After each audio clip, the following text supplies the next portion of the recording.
Ahli tauhid bukan hanya sekedar ahli tauhid, bahkan mereka adalah al-muhaqqiqun, yaitu orang-orang yang spesial di kalangan ahli tauhid. Sebagaimana yang Rasulullah SAW sebutkan dalam hadisnya, Rasulullah SAW mengatakan di antara umatku sab'una alfan yadkhuluna al-jannata bighairi adzabin wala hisab. Kata Nabi SAW, di antara umatku ada yang masuk surga tanpa azab dan tanpa hisab. Maka para sahabat bertanya-tanya, siapa umat Nabi tersebut yang 70.000 orang masuk surga tanpa azab dan tanpa hisab? Ya. Maka akhirnya Rasulullah SAW jelaskan tentang mereka-mereka yang masuk surga tanpa azab dan tanpa hisab. Kata Nabi SAW, humul ladzina la yastarqun. Itu orang-orang yang tidak pernah minta untuk diruqyah. Wala yaktawun, orang yang tidak pernah minta untuk diobati dengan cara kai, besi yang dipanaskan. Besi yang dipanaskan, kemudian ditempelkan pada anggota tubuh yang terasa sakit. Wala yatatayyarun, orang-orang yang tidak pernah mengkait-kaitkan nasib sial dengan apa yang mereka lihat, apa yang mereka dengar, hitungan primbon, tanggal-tanggal tertentu, mereka tidak pernah melakukan seperti itu. Kemudian yang terakhir kata Nabi, wa ala rabbihim yatawakkalun, mereka benar-benar bertawakal kepada Allah. Mereka itulah yang mau surga tanpa azab dan tanpa hisab. Kenapa? Karena tauhid mereka di atas rata-rata, spesifik.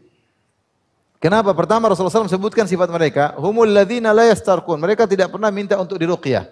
Padahal minta ruqyah itu boleh hukumnya. Seorang sakit kemudian minta kepada saudaranya, temannya untuk meruqyah dia, boleh atau tidak? Boleh. Tidak haram. Mungkin ada yang memasukkan dalam kategori makruh. Makruh masih juga dalam kategori boleh. Meskipun boleh mereka tinggalkan. Karena kuatnya tawakal mereka kepada Allah. Kalau mau mereka ruqyah sendiri. Atau ada orang yang meruqyah tanpa dia minta. Tapi dia minta untuk diruqyah, dia enggak mau. Dia enggak mau. Kenapa? Tawakalnya kepada Allah, husnudzannya kepada Allah Subhanahu wa taala, fiqhnya, percayanya kepada Allah Subhanahu wa taala. Padahal kalau dia minta ruqyah boleh. Tapi dia enggak mau. Menunjukkan tawakalnya lebih daripada rata-rata. Yang kedua, wala yaktawun. Mereka tidak pernah melakukan pengobatan dengan kai. Kai itu besi yang dipanaskan.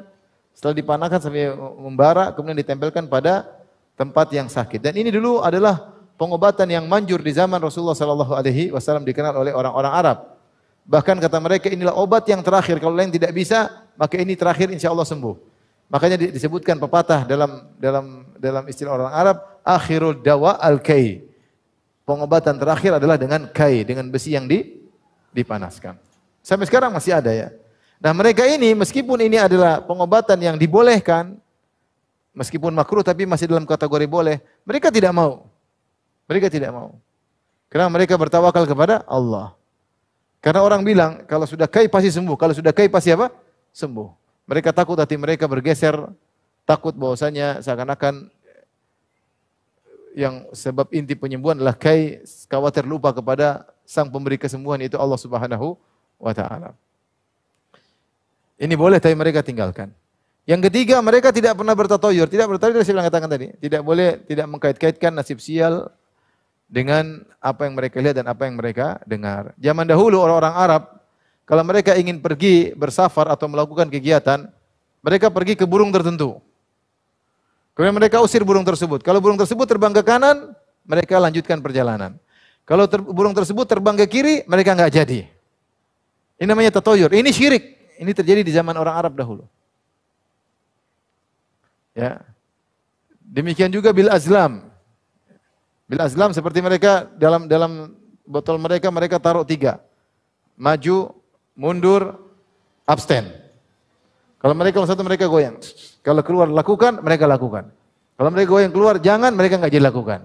Kalau mereka goyang ternyata abstain, ulangi lagi. Ini sama, mengkaitkan nasib dengan apa? Apa yang mereka lakukan seperti. Ini semua namanya tatoyur. Tatoyur. Sehingga mereka bertatoyur kepada burung tertentu, kalau burungnya terbang ke kiri enggak jadi pergi. Atau mereka lagi berjalan tiba-tiba ada ular lewat depan. Wah ini kayaknya nasib sial, saya harus mundur. Enggak jadi. Ini juga tatoyur. Enggak boleh. Tahu-tahu lagi jalan ada kucing loncat. Ciung. Waduh ini jangan. Kucing apa tadi? Kucing garong. Wah udah boleh kucing garong. Enggak jadi. Baru keluar dari rumah tahu-tahu dibeolin burung merpati. Waduh sial ini. Kadang-kadang hati ini lemah. Jangan-jangan hati lemah. Terlalu kemakan apa? Masa lampau ya. Saya di Madinah, di sana kan burung merpati Banyak, karena tidak boleh diburu. Karena di tanah haram, burung merpati tidak kita dekat burung merpati aja dia kadang tidak kabur karena dia merasa apa? Aman. Coba di Indonesia baru dekat sudah apa?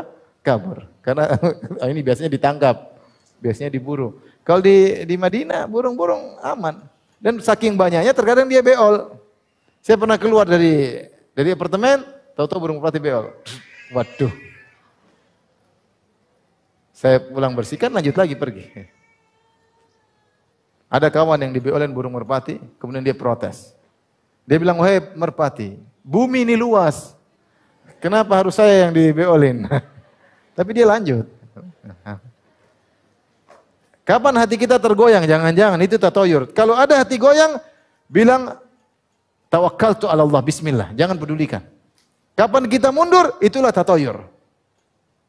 Kapan kita mundur, itulah apa? Tatoyur. Tapi kalau kita dibeolin burung merpati, kemudian kita bersihkan, bismillah, jalan aja. Tahu-tahu ada sesuatu, bilang itu qadarullah, enggak ada urusan dengan burung merpati tadi. Mau dibeolin, enggak dibeolin, ini enggak ada kaitannya dengan apa burung merpati.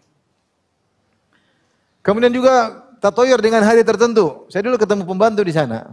Dia minta tolong, Ustaz, tolong carikan kerjaan. Oh, saya telepon teman saya, kamu butuh pembantu, ini ada orang cari kerjaan. Oke, Firanda, suruh dia kerja. Saya bilang, Bu, ini besok hari Sabtu, Ibu hari pertama kerja. Dia bilang, saya enggak bisa Ustaz. Kenapa? Saya enggak boleh kerja hari pertama hari Sabtu. Nah, inilah yang bikin ibu jadi pembantu. Nyusahkan diri. Enggak boleh kerja hari pertama hari apa? Sabtu. Orang satu Saudi dulu, hari pertama kerja hari Sabtu. Libur mereka hari Kamis Jumat, sekarang baru dirubah. Kamis, Jumat sama Sabtu, karena untuk menyesuaikan dengan luar negeri. Dulu di Arab Saudi, liburannya hari Kamis sama apa? Jumat. Jadi kita pertama sekolah itu hari apa? Sabtu. Ini dia bilang saya enggak mau kerja hari pertama hari Sabtu karena datangkan sial nanti. Ya Allah, hidup susah sekali. Hidup susah sekali. Orang mau nikah, ambil buku primbon, kamu lahir apa? Malam Jumat Kliwon kamu, malam Kamis Pahing, hitung, enggak boleh nikah sekarang 4 bulan lagi. Menyusahkan. Orang sudah kebelet pengen nikah suruh 6 bulan lagi.